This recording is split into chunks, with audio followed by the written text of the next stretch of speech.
کیا عرب نیٹو کا امکان ہے یہ فیصلہ ہوگا؟ کیا اسرائیل کو منہ توڑ جواب دینے کا اس سمٹ کے اندر فیصلہ ہوگا؟ اسرائیل باز نہیں آئے گا۔ اسرائیل کے جو ارادے ہیں وہ بہت خطرناک ہیں۔ بسم اللہ الرحمن الرحیم۔ السلام علیکم ناظرین، میں ہوں عاصمہ شیرازی اور ہمارا آج کا جو ولاگ ہے وہ بہت ہی اہم موضوع کے اوپر ہے، کیونکہ آج کا دن بہت اہم ہے اور کہا یہ جا رہا ہے کہ آج پاکستان سمیت جو عرب ممالک ہیں اور مسلم ممالک ہیں ان کو کسی ایک اہم فیصلے پر پہنچنا ہے۔ دوحہ میں ایک بہت اہم سمٹ ہو رہی ہے، یعنی سربراہان مملکت وہاں پر موجود ہیں، اور اسرائیل کے قطر پر اٹیک کے بعد جو کہ حماس کی لیڈرشپ کے حوالے سے کیا گیا تھا، اس اٹیک کے بعد وہاں پہ جو حالات اس وقت جس نہج پر آ گئے ہیں اس کے مطابق مسلمان ملکوں کا یہ اجلاس ہو رہا ہے۔ اس سے پہلے وزرائے خارجہ کا اجلاس بھی اتوار کو ایک اہم میٹنگ ہوئی، جس میں کہ نائب وزیر اعظم اور پاکستان کے وزیر خارجہ جناب اسحاق ڈار صاحب جو ہیں وہ اس کے اندر شریک ہوئے۔ وزیر اعظم آج وہاں تشریف لے گئے ہیں، مگر اصل بات یہ ہے کہ دوحہ کے اندر ہونے والی یہ سمٹ کتنی اہم ہے اور کیا یہ پاکستان اور مسلمانوں اور خاص کر کے عرب ممالک کے لیے ایک فیصلہ کن میٹنگ ہے، کیا یہ ایک فیصلہ کن اجلاس ہے اور اس کا آؤٹ کم کیا نکلے گا؟ کیا عرب ممالک کوئی اپنی فورس بنا کے کوئی ٹاسک فورس یا کوئی پھر ایک نیٹو کی طرح کی کوئی افواج کا فیصلہ کر سکتے ہیں کہ وہ اس طرح کا کوئی محاذ بنا لیں، اس طرح کا کوئی ادارہ بنائیں یا اس طرح کا کوئی جوائنٹ ایکشن پلیٹ فارم جو ہے اس کو بھی اس کے اوپر کوئی اس کی تشکیل کر دیں؟ کہ یہ بہت ہی اہم ہے اور دلچسپ بات یہ ہے کہ ایک ایسے موقع کے اوپر یہ میٹنگ ہو رہی ہے جو کہ آج سے 4 سال پہلے 5 سال پہلے 2021 کے اندر آج کے دن یعنی ابراہم اکارڈ جو ہے وہ سائن ہوا تھا عرب اور اسرائیل مملکتوں کے درمیان۔ اس ایکارڈ کے مطابق عرب ممالک کو تعلقات بہتر بنانے تھے اسرائیل کے ساتھ اور آگے کی طرف بڑھنا تھا۔ یو اے ای جو ہے وہ مسلسل اس ایکارڈ کے اندر موجود ہے اور اب یہ کہا جا رہا تھا کہ سعودی عرب کو بھی اس کا حصہ بننا تھا، لیکن اس سے پہلے ہی اسرائیل کے اندر نے جو اٹیک کیے اور اس سے پہلے جو یرغمالی وہاں پہ حماس کی جانب سے لیے گئے یا اس پہ جو انہوں نے یرغمالی بنائے اور صورتحال بنی، اس کے بعد سے یہ امکانات جو ہیں وہ معدوم ہوتے چلے گئے اور اب صورتحال یہ ہے کہ اسرائیل نہ صرف ایران کے اوپر بلکہ لبنان، سیریا، ایران اور اس کے بعد قطر پر بھی حملہ کر چکا ہے، اور اگر دیکھا جائے تو پاکستان پر بھی انڈائریکٹلی حملہ ہندوستان کے ذریعے سے اسرائیل نے کر چھوڑا ہے، جو کہ 9 اور 10 مئی کو جو ڈرونز استعمال کیے گئے تھے، جو ٹیکنالوجی استعمال کی گئی تھی اس کے حوالے سے۔ تو دیکھنا یہ کہ قطر کے اندر جو دوحہ میں جو اجلاس ہو رہا ہے اس کے اندر ہوتا کیا ہے۔ اب جو پاکستان کے وزیر خارجہ ہیں جناب اسحاق ڈار صاحب، ان کی بڑی ڈیسائسو قسم کی سٹیٹمنٹ آئی ہے۔ انہوں نے ایک انٹرویو بھی دیا ہے جو کہ الجزیرہ کو ہے، اور اس انٹرویو کے اندر انہوں نے ایک ٹائم لائن یا یوں سمجھیے کہ کچھ فیصلہ کن جو اقدامات ہیں مسلم ملکوں کی طرف سے اور پاکستان ان کو پرپوز کر رہا ہے وہ پرپوز کیے ہیں، وہ تجاویز سامنے رکھی ہیں، اور ایک انٹرویو کے اندر یہ بات بھی کہی ہے کہ پاکستان یعنی مسلمانوں کو اب ایک ڈیسائسو فیصلہ کن موڈ پر آ کر فیصلہ کرنا ہوگا کہ اسرائیل کو کس طرح کا جواب دیا جائے۔ انہوں نے یہ بھی میں آپ کو بتا دوں کہ اس سے پہلے مصر کے جو صدر ہیں، سابق صدر، اب انہوں نے بھی اور جو موجودہ صدر ہیں انہوں نے ایک نیٹو کی طرز کی مشترکہ عرب فورس جو ہے اس کی بھی حمایت کرنے کے لیے کہا، اور اسے جو ہے وہ تجزیہ کار بہت زیادہ اہمیت دے رہے ہیں، اس کو عرب نیٹو کے نام سے بھی پکار رہے ہیں، جس کا مقصد کسی بھی ملک یا کا جو ممکنہ جارحیت ہے اس کا دفاع کرنے کے لیے کہا جا رہا ہے کہ اس کے خلاف دفاع کرنے کے لیے یہ فورس جو ہے وہ تشکیل دی جائے۔ اسی طرح اسحاق ڈار نے جو کل اجلاس ہوا تھا اس میں انہوں نے کہا، جو وزرائے خارجہ کا تھا، کہ عالمی نظم و نسق کو محفوظ بنانے کے لیے پاکستان کا مطالبہ ہے کہ اسرائیل کو جنگی جرائم اور انسانیت کے خلاف جرائم کے لیے جواب دہ ٹھہرایا جانا چاہیے۔ ایک بھرپور موقف پاکستان نے لیا ہے، صرف یہاں پہ نہیں جو کہ وزیر خارجہ نے کہا، بلکہ اقوام متحدہ کے اندر بھی اسرائیل کے سفیر کے سامنے، جو کہ وہاں پہ مندوب ہمارے ہیں عاصم افتخار صاحب، بہترین انہوں نے تقریر کی، مدلل کی، اور یہاں تک کہ اسرائیل کو بھی ریگریٹ کرنا پڑا ان کے جو الفاظ تھے اس کے حوالے حوالے سے. تو یہ ایک بہت ہی اہم ہے جو پاکستان کی ریاست نے، پاکستان کی مملکت نے، پاکستان کی عوام نے سٹانس لیا ہوا ہے اسرائیل کے خلاف. میرا نہیں خیال کہ اتنا منہ توڑ جواب دنیا میں پاکستان کے اور ایران کے علاوہ کوئی اسرائیل کو دے رہا ہے. اور پاکستان کی ایک اپنی حیثیت ہے کیونکہ پاکستان ایک نیوکلیئر اسٹیٹ ہے. یہ بھی میں آپ کو بتا دوں کہ اسحاق ڈار صاحب نے یہ بھی کہا کہ خطے میں اسرائیلی منصوبہ بندی کی نگرانی کے لیے ایک عرب اسلامک ٹاسک فورس قائم کرنے اور اسرائیل کی توسیع پسندانہ جو منصوبے ہیں ان کی مؤثر روک تھام کے لیے ہم آہنگ طریقے سے جارحانہ اقدامات کرنا ہوں گے. یہ میں آپ کو بتاؤں کہ امیر قطر نے جب وزیر اعظم حال ہی میں جب اٹیک کے بعد گئے تھے سالیڈیرٹی کے لیے قطر، دوحہ میں ان کی جو ملاقات ہوئی، تو امیر قطر نے بھی ایک بھرپور قسم کا جو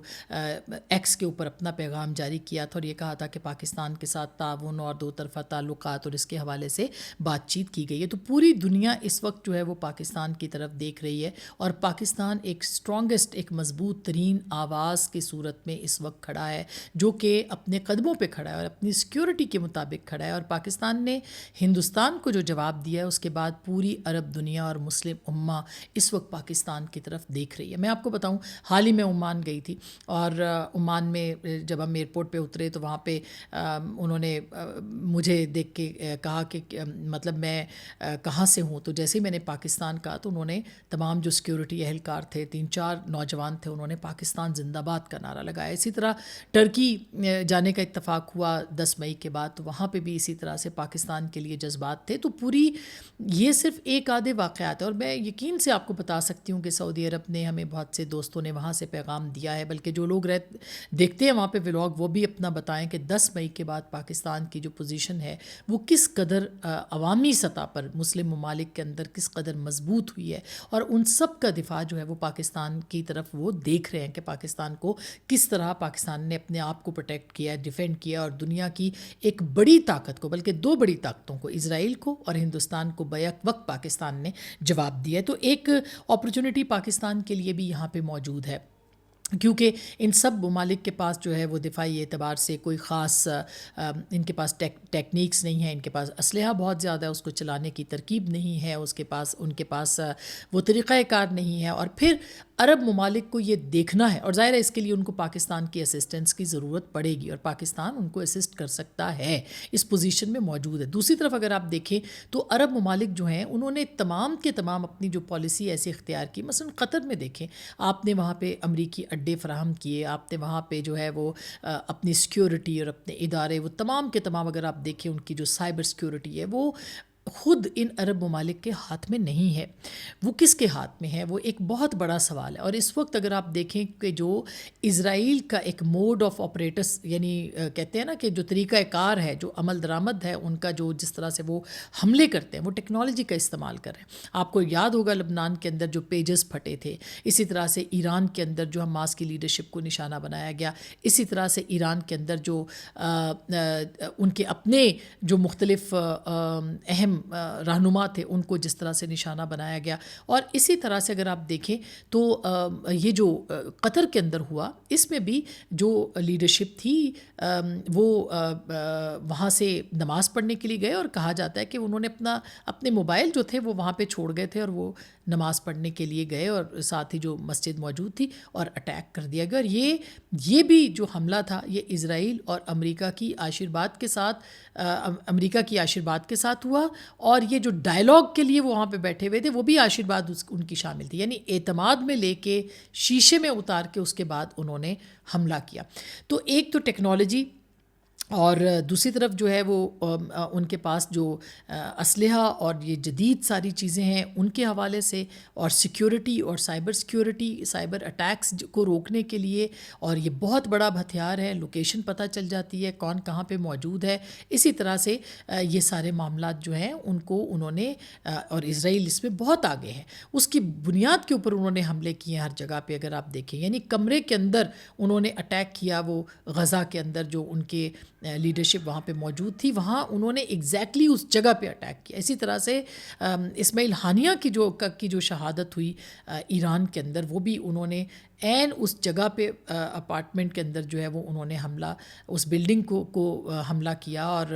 باقی کسی کو نقصان نہیں پہنچا، اور لیڈرشپ ان کی جو ہے وہ شہید ہوئی. تو اسی طرح سے یہ یعنی اس قدر جدید ہے ان کا سسٹم. تو اس پورے معاملے کے اندر اگر کوئی ملک اسسٹ کر سکتا ہے مسلمان ملکوں کے اندر تو وہ پاکستان ہے، کیونکہ پاکستان نے جس طرح سے اپنی اس وار کے اندر جی پی ایس سسٹم کو جس طرح سے جیم کیا، اور جس طرح سے پاکستان نے انڈیا کے تمام طیاروں کو بلائنڈ کر دیا، ان کی اسٹیلتھ ٹیکنالوجی کے طیاروں، اور جو ہاروپ تھا، جو اسرائیلی ڈرونز ہیں جو کہ بہت جدید ان کے ڈرونز ہیں، ان کو جس طرح سے پاکستان نے جو ہے وہ ناکام بنایا. تو پاکستان کے پاس یہ ٹیکنالوجی ہے. البتہ پاکستان کی جو اہم شخصیات ہیں، جو اہم لوگ ہیں، جو اہم ادارے ہیں، ان کو بھی اب ظاہر ہے، اب بہت سارے لوگ کہہ رہے ہیں کہ اس سسٹم پہ جو اس وقت موجود ہے، یہ جو ٹیلی فون سسٹمز ہیں، موبائل سسٹمز ہیں، ان سے ہٹ کے کسی نہ کسی اس پہ اپنی سیکیورٹی کو جو ہے وہ مضبوط کرنا پڑے گا. تو کہنے کا مقصد یہ کہ کیا عرب نیٹو کا امکان ہے یہ فیصلہ ہوگا؟ کیا اسرائیل کو منہ توڑ جواب دینے کا اس سمٹ کے اندر فیصلہ ہوگا؟ کیا پاکستان کی جو اس میں تجاویز ہیں جو بہت اہم ہیں، اور جو اسرائیل کو منہ توڑ جواب دینے کے حوالے سے ہیں، ان تجاویز کو تسلیم کیا جائے گا؟ کیا مسلم امہ پاکستان کی طرف دیکھ رہی ہے، اور پاکستان ان کے جو ارادے ہیں ان کے ساتھ کھڑا ہو کے پاکستان دفاع کرے گا؟ یہ بہت اہم سوالات ہیں جو کہ آج کے اس پورا جو معاملہ ہے اس کے اوپر جو ہے وہ دیکھنا ہے کہ دوحہ سمٹ کے اندر کیا فیصلے کیے جاتے ہیں. اور پاکستان کے لیے بھی ایک اہم اپرچونٹی ہے کہ پاکستان مسلم امہ کی آواز پہلے ہی ہے، وہ آواز بنے، مزید آواز بنے، مسلم امہ کی ایک ان کی طاقت بنے، اور اس موقع کے اوپر جو ہے وہ اپنا پورا کام انجام دیں. یہ میں آپ کو بتا دوں کہ ایک اور ولاگ کریں گے جو خیبر پختونخوا کی صورتحال ہے، اور وہاں پہ کس طرح سے نیریٹو سپورٹ مل رہی ہے ان تمام لوگوں کو جو کہ دہشت گردوں کے ساتھ ہیں، وہ کس طرح سے سپورٹ کر رہے ہیں. یہ پاکستان کے لیے بہت بڑا چیلنج ہے. اس وقت پاکستان کی اپنی حدود کے اندر جو سیکیورٹی ہے وہ بہت بڑا چیلنج ہے، پاکستان کی سلامتی بہت بڑا چیلنج ہے، لیکن انشاءاللہ پاکستان یہ کر لے گا. جس سمت پہ اس وقت پاکستان ہے، میرا خیال ہے کہ یہ کرنا ناممکن نہیں ہے. لیکن اگر اسلامک فورس بنتی ہے، اسلامک نیٹو بنتی ہے، مسلم اور عرب نیٹو اور اسلامی ممالک کی جو فورس پہلے بھی ایک بنی ہوئی ہے سعودی عرب میں، جس کا کوئی کردار ہمیں نظر نہیں آتا، اور اس کے سربراہ بھی راحیل شریف صاحب ہیں، پاکستان کے سابق آرمی چیف. تو اس کی بجائے ایک ایکٹیو فورس بنانے کے لیے اگر پاکستان سرگرم ہے اور یہ ہو جاتا ہے تو یہ ایک بہت بڑی ڈیولپمنٹ ہوگی، کیونکہ اسرائیل باز نہیں آئے گا. اسرائیل کے جو ارادے ہیں وہ بہت خطرناک ہیں. اسرائیل جس طرح سے پلان کر رہا ہے گریٹر اسرائیل کو، اس میں پاکستان تک کی حدود شامل ہیں، اور پاکستان کے اوپر بھی حملہ کر سکتا ہے. پاکستان پہ وہ آلریڈی کر چکے ہیں، لیکن وہ ڈائریکٹلی بھی کر سکتا ہے. اسی طرح سے دوسرے ممالک کے اوپر بھی وہ حملہ کرے گا، کیونکہ یہ اس کے ڈیزائنز ہیں، یہ اس کے ہیجمونک تسلط کرنے کا خواب ہے گریٹر اسرائیل کا، جس میں تمام عرب مڈل ایسٹ ممالک جو ہیں وہ آتے ہیں. اور آپ کو یاد رہے کہ بار بار پاکستان جو ہے وہ اس کو یہ بار بار کہا جاتا ہے، یعنی بار بار پاکستان کے حوالے سے اسرائیل کے نیتن یاہو کے سٹیٹمنٹس آ چکے ہیں. کیوں آ چکے ہیں؟ وہ پہلے کہتے ہیں ایران، اور پھر کہتے ہیں پاکستان. ایران کے اوپر وہ اٹیک کر چکے ہیں، پاکستان ان کے نشانے پہ ہے، ہندوستان کے ذریعے سے وہ اٹیک کر چکے ہیں. تو میرا خیال ہے کہ یہ سب کے دفاع کا معاملہ ہے، کیونکہ خدا نہ خواستہ اگر اسرائیل کو روکا نہ گیا تو چراغ سب کے بجھیں گے، ہوا کسی کی نہیں. تو اب تک کے لیے اتنا ہی. اپنا بہت خیال رکھیے گا. اللہ نگہبان.